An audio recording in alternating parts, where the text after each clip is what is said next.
If you will, this morning's created creature is the giraffe.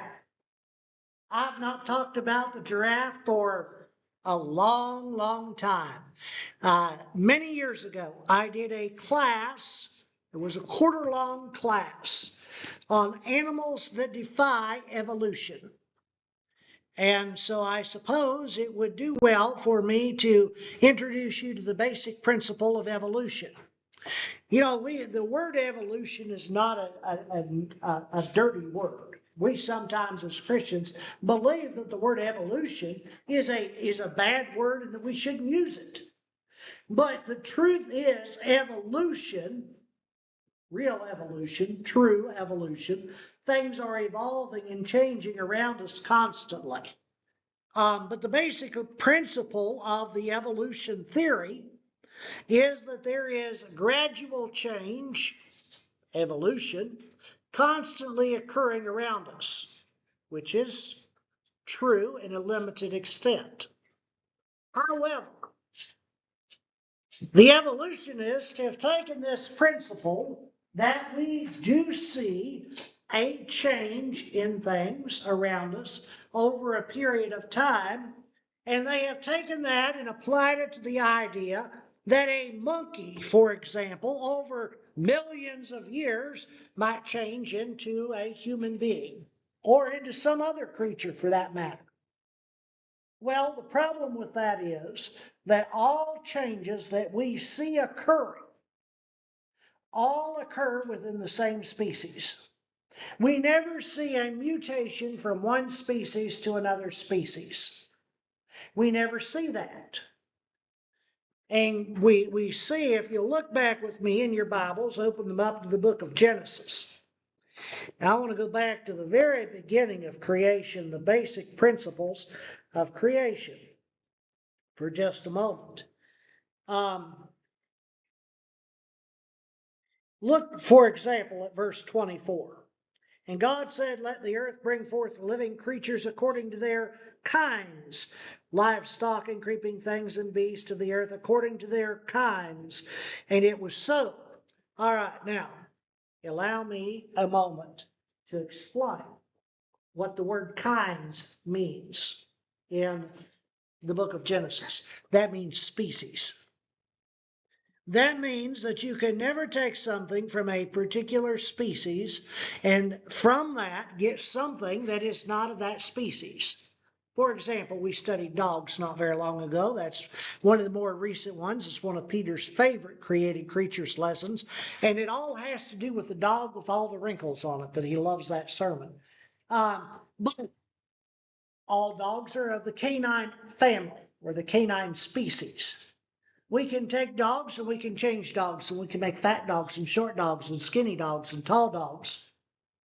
But they're all still dogs. We can have wolves and coyotes. They're all still a part of the canine family. And they can intercross between wolves and dogs and coyotes and dogs. And we get coy dogs and we get all of these weird things out there in the world. But they are still dogs. They are still part of the canine family. So I say all of that to say that we have never in the history of the world seen something jump from one species to another species. The basic principles of evolution, things do change. Genetics come together to make things, and they do change within a species. But the evolution theory that a monkey could make a human being over millions of years is still to this day unproved.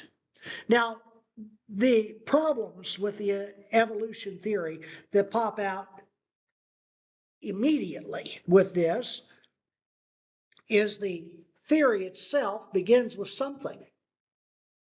Evolution hasn't necessarily told us where life comes from, or for that matter, where matter comes from. The evolution theory always begins with something. In the case of humanity, the evolutionists say, well, we came from monkeys. My question is, where did the monkey come from? That yet is unproven. And so therefore, at best, we are still at a theory level. Now, there are numerous examples of plants and animals all around us that would have died, and I mean became extinct, if if the evolution theory were true.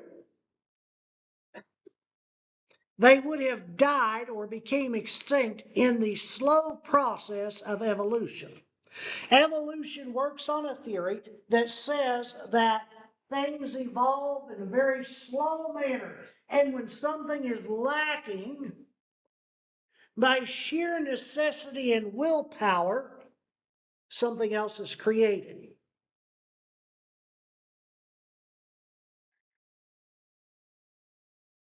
I'll give you a case in point. I want to look at just one creature today that defies evolution. Back in Genesis chapter 1, I read this a moment ago, and it says, "And God made the beasts of the earth according to their kinds, and the livestock according to their kinds, and everything that creeps on the ground according to its kind," etc., etc. You get the idea. Now, meet my friend the giraffe. You might wonder, why is the giraffe the Christian's friend? But you will look high and low and you may not find a better example to defy evolution than Mr. Giraffe. I have long been a fan of the giraffe, not quite as fond of Mr. Giraffe as I am of the elephant, but Mr. Giraffe does something the elephant doesn't. He openly defies the human imagination for evolution. And that is in the neck of the giraffe. What is the giraffe famous for? Long legs in the neck. Long legs in the neck. But what we don't understand about the giraffe is the secret to his defying evolution is in his neck. Because of the neck of the giraffe extends so high up into the air, he has to pump blood. Do you ever think about this? The cardiovascular system of a giraffe defies evolution. The heart muscles have to contain extraordinarily strong pumping abilities in order to force the blood from the lower body, where the heart is, in the giraffe's chest cavity, to the highest reaches of his brain. Now, we might say, well, yeah, but his neck wasn't always that high, and so therefore his heart muscles developed over a period of time in order to, as his neck lengthened, in order to pump the blood. Keep that in mind. If the evolution theory is correct, and animals evolved rather than were created by a designer, God, then over time, this is possible. If we take God out of the equation, it is possible for as the giraffe's neck to lengthen, his heart muscles begin to develop stronger and stronger and stronger muscles until he can pump the blood efficiently all the way up the neck.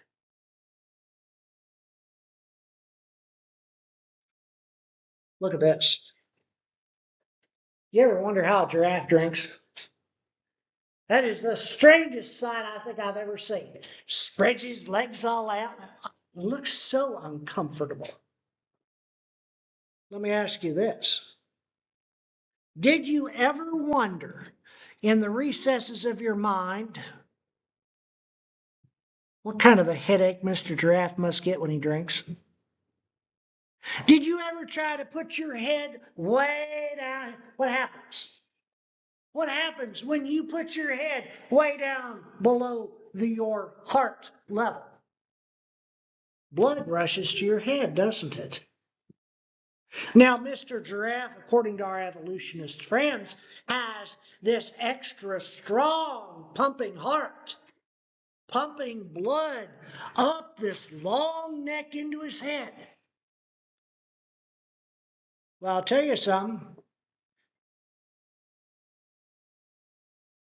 Because of that strong pump, and because of the blood pressure that a giraffe has to maintain below his head,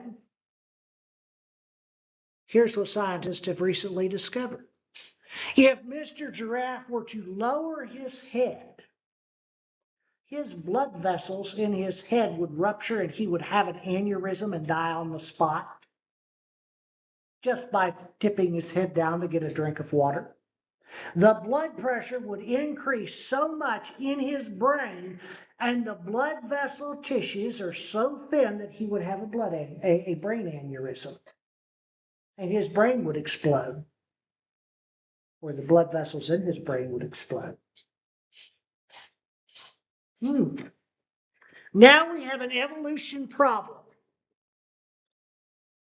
Now we have an evolution problem. But is this a problem for a creator?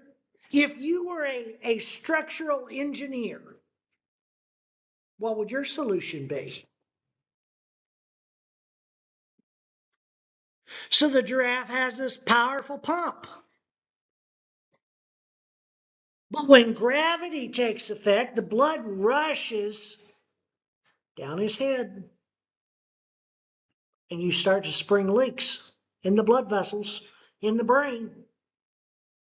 How do we fix that? Well, let me tell you something. We worship a God who is a very intelligent God. He has a creative mind. First of all, if he didn't have a creative mind, he would never have built my friend the giraffe with that great big long tall neck.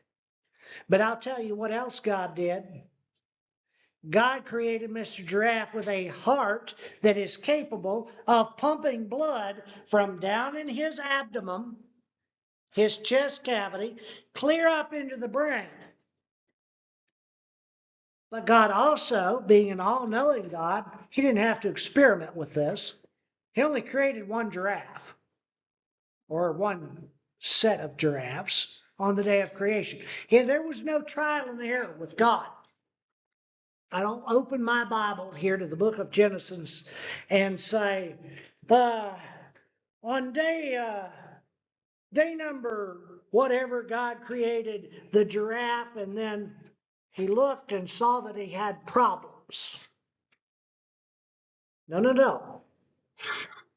At the end of God's creation week, it doesn't say God went in the next week and fixed all of the mistakes that he made.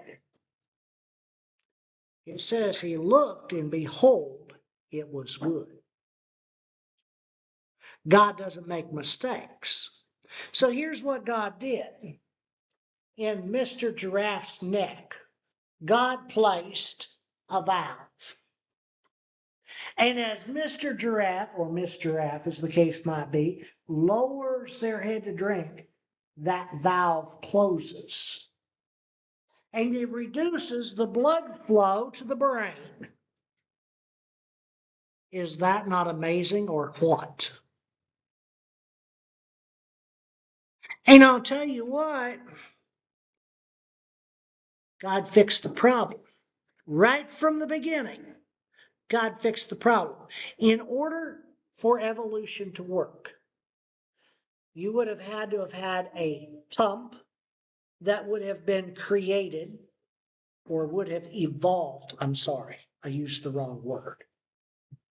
You would have had to have a heart pump that evolved at the same time as a neck evolved in its length. You would also have had to have had a valve evolve in the blood vessels, arteries of the neck of the giraffe at the same time. There's three things that would have had to have evolved at exactly the same time, at exactly the same rate. But there's a fourth.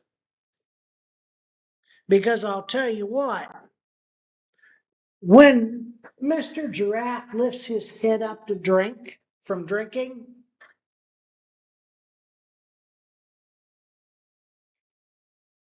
the blood flow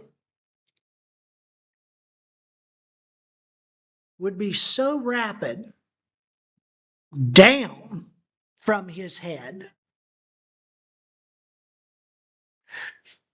that he would simply pass out. Wouldn't that be funny? A giraffe passed out at the watering hole. You see what happens when we get up quickly. You ever get dizzy when you get up suddenly? Young people don't have this much problem. But older people have a problem. You get up out of a chair and suddenly you got to grab a hold of something because you're lightheaded. See, that's the same thing. This is the fourth problem with that evolutionists have with the giraffe.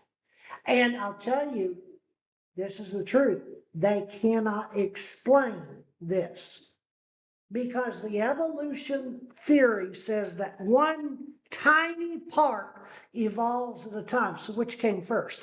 The neck or the heart? Which came first? Did Mr. Giraffe start out like a donkey with a short neck? And did the neck evolve and then the heart muscle evolve? In order for the evolution theory to work, they would have had to have evolved at the same time, along with the heart valve. But I'll tell you what else Mr. Giraffe has. And that is in the back of his brain, he has a sponge. And this sponge, when he lowers his head to take a drink, fills with blood. It's a holding area for extra blood. The extra blood that actually, yes, flows through the restricted valves.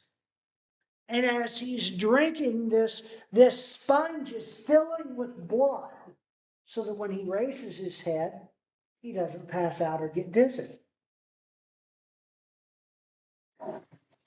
Didn't God create an amazing creature in the giraffe? You really have four very complicated things that have to work simultaneously. I've got down 3 on this slide, but really it's 4 when you actually take into consideration the heart, the valves, the neck, and the sponge. You have 4. I didn't count the neck when I was doing this study years ago. I counted 3. But there are 3 very complicated yet cooperating capabilities. And they all had to come together at a single time, at exactly the same time, in order for the giraffe not to be extinct. What are the chances of that?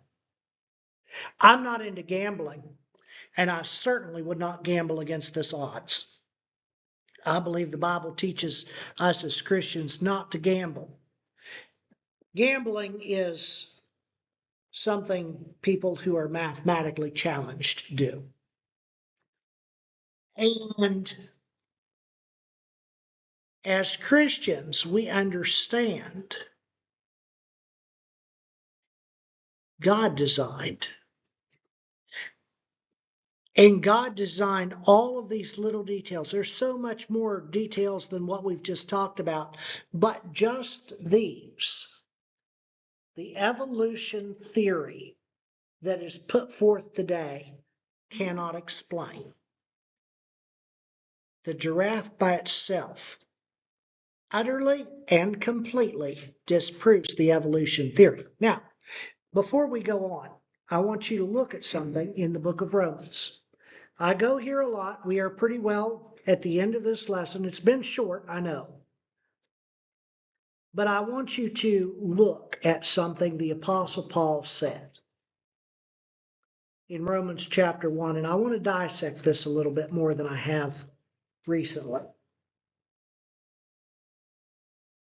Romans chapter 1, verse 18.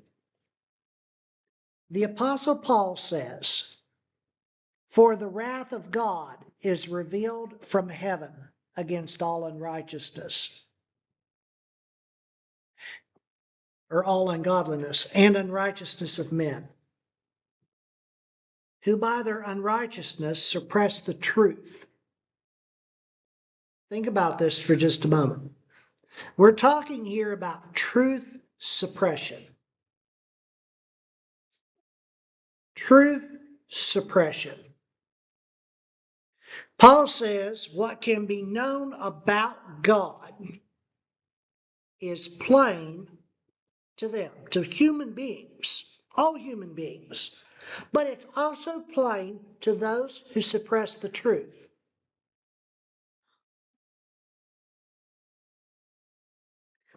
So what can be known about God is plain to the atheist, because God has shown it to them.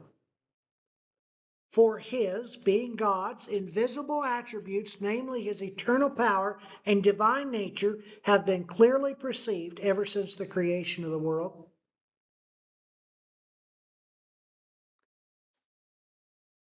Evolution scientists study the giraffe. They see the design God has given the giraffe.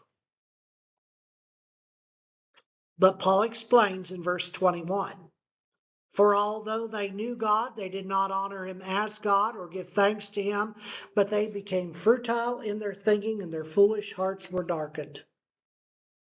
Claiming to be wise, they became fools and exchanged the glory of the immortal God for images resembling mortal man and for birds and creeping things. Therefore God gave them up in the lust of their hearts to impurity, to dishonor their bodies among themselves. The next time someone tells you that they believe in evolution, I'd really like to understand why. You see, the evolutionist has more faith than the Christian. It's an unproven theory. There's no explanation. Even if you go back to the idea that somehow two planets collided and there was an explosion and life came into existence, where did the two planets come from? Where did life come from initially? It's still unexplained. At the very least, I have an explanation that I believe. Faith is the substance of things hoped for, the evidence of things not seen. And so I believe. Faith cometh by hearing, and hearing by the word of God. Where are you this morning? Take out your songbook.